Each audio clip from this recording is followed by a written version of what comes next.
여러분, 지구에서 가장 치열한 게임이 뭔지 아세요? 바로 생존입니다. 오늘 이 게임에서 이기기 위해 포유류들이 어떤 놀라운 전략들을 쓰는지 그 비밀스러운 플레이북을 한번 같이 열어보려고 합니다. 그러니까 먹이를 찾아야 하고 또 포식자는 피해야 하고 궂은 날씨도 견뎌내야 하잖아요. 이런 기본적인 문제들을 해결하려고 포유류들이 저마다 어떤 기상천외한 정말 특별한 능력들을 갖추게 됐는지 지금부터 그 비밀을 하나씩 파헤쳐 보겠습니다. 자, 첫 번째 전략부터 보시죠. 이건 아주 직관적이에요. 바로 스피드, 속도입니다. 사냥을 할 때도 아니면 도망칠 때도 빠르다는 건 그야말로 생존 게임의 판도를 바꿔버리는 최고의 무기 중 하나 아니겠어요? 네, 바로 단거리의 제왕, 치타죠. 최고 속도가 무려 시속 112km. 이게 어느 정도냐면요. 우리가 고속도로에서 달리는 자동차랑 거의 비슷한 속도예요. 와, 진짜 경이롭다는 말밖에 안 나오죠? 근데 이렇게 빠른 게 치타뿐일까요? 아니죠. 여기 또 다른 스피드 마스터가 있습니다. 바로 말인데요. 말은 시속 80km라는 엄청난 속도로 그것도 아주 오랫동안 달릴 수 있는 그러니까 지구력의 제왕이라고 할 수 있습니다. 자, 그런데 여기서 진짜 재밌는 게 뭔지 아세요?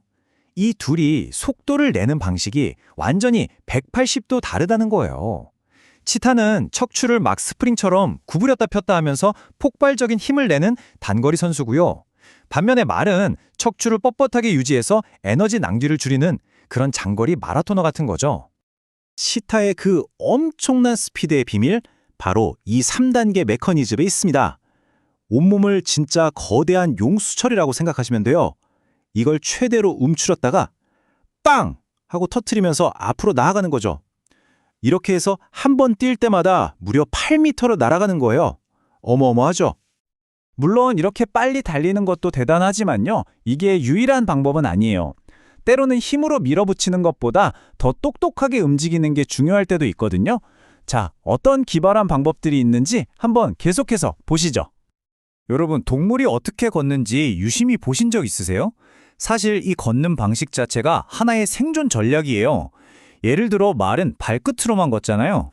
지면에 닿는 면적을 최소화해서 속도를 높이는 거죠. 반면에 개는 발가락 바닥으로 걸어서 더 조용하고 민첩하게 움직일 수 있고요.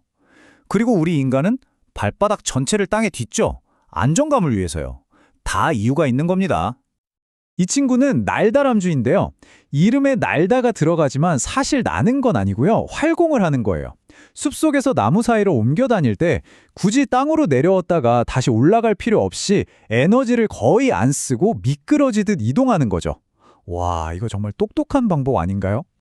자, 그리고 이 모든 것의 정반대편, 끝판왕이 있습니다. 바로 나문을 보죠. 팔다리 하나 움직이는데 30초가 걸린대요. 이 친구들의 생존 전략은 그냥 아무것도 안 하는 겁니다. 믿기 어려울 정도로 느리게 움직여서 에너지 소모를 거의 0에 가깝게 만드는 거죠. 느린 게 이기는 거라니 참 신기하죠. 오케이, 지금까지 어떻게 움직이는지에 대해 봤다면 이제는 주변 상황을 어떻게 파악하는지에 대한 이야기입니다. 이것도 움직이는 것만큼 어쩌면 그 이상으로 중요하겠죠. 포유류들이 가진 놀라운 초감각의 세계로 한번 들어가 보시죠. 어둠 속의 제왕, 호랑이. 이 호랑이에게 시력은 생존과 직결되는 가장 중요한 감각입니다. 특히 주된 사냥 시간인 캄캄한 밤이 되면 이 눈이 진짜 위력을 발휘하기 시작하죠. 아니, 어떻게 그 어둠 속에서 그렇게 잘 볼 수 있을까요? 비밀은 바로 눈의 구조에 있습니다. 호랑이의 눈에는 우리보다 간상세포라는 게 훨씬 많아요. 이게 아주 약한 빛을 감지하는 세포거든요. 근데 이게 다가 아니에요. 망막 뒤에 거울 같은 특별한 막이 하나 더 있어서요. 들어온 빛을 반사시켜서 한 번 더 보게 해주는 거예요. 빛을 2번 활용하는 거죠. 그러니까 눈 안에 고성능 야간 투시경을 달고 다니는 거나 마찬가지예요. 이번엔 청각입니다. 특히 우리에게 아주 친숙한 개를 예로 들어볼게요. 개는 우리가 전혀 듣지 못하는 그런 아주 높은 톤의 소리까지 다 들을 수 있어요. 이 그래프를 보시면 우리가 듣는 소리의 세계가 이 정도라면 개는 이만큼이나 더 넓은 소리를 듣는다는 거죠. 우리가 사는 세상과 개가 듣는 세상은 소리만 놓고 보면 완전히 다른 차원의 세상일 수도 있겠네요. 하지만 개의 진짜 슈퍼파워는 바로 후각입니다. 인간보다 1000배요? 아니, 그 이상 민감하다고 하죠. 상상이 가시나요? 우리는 그냥 지나치는 공기 속에서 개들은 냄새를 통해 우리가 절대 읽을 수 없는 엄청난 양의 정보를 읽어내고 있는 겁니다. 자, 이제 마지막 전략입니다. 바로 궁극의 방어구, 피부에 대한 이야기예요. 이 피부라는 게 단순히 몸을 감싸고 있는 걸 넘어서서 포식자로부터 또 혹독한 자연 환경으로부터 나를 지키는 가장 중요한 최전방의 방패인 셈이죠.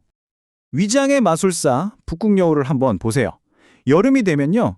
툰드라의 바위나 흙 색깔에 맞춰서 이렇게 회갈색 톨로 변신합니다. 이 정도면 뭐 작정하고 찾지 않는 이상 눈에 띄기 정말 힘들겠죠?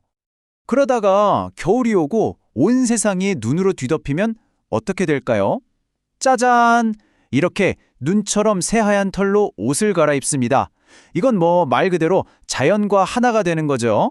정말 완벽한 위장술이에요.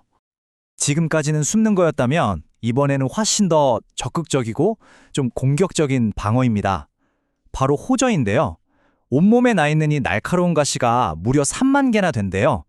근데 놀랍게도 이 가시가 원래는 부드러운 털이었던 게 이렇게 단단하게 변한 거라고 합니다. 그럼 이 가시는 어떻게 발사될까요? 생각보다 원리는 아주 간단해요. 누가 와서 이 가시를 건드리는 순간 그 압력 때문에 피부 속에 있던 아주 작은 근육이 반사적으로 탁 수축을 해요. 그러면서 가시를 바깥으로 밀어내는 거죠. 아주 단순하지만 그래서 더 효과적인 정말 기가 막힌 방어 시스템입니다. 자, 오늘 정말 다양한 생존 전략들을 봤습니다.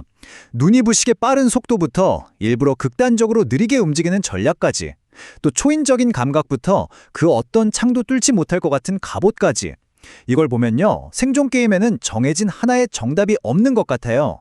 어쩌면 진짜 승리라는 건 내가 사는 바로 그곳, 그 환경에 가장 완벽하게 적응해낸 존재가 되는 것, 바로 그 자체가 아닐까요?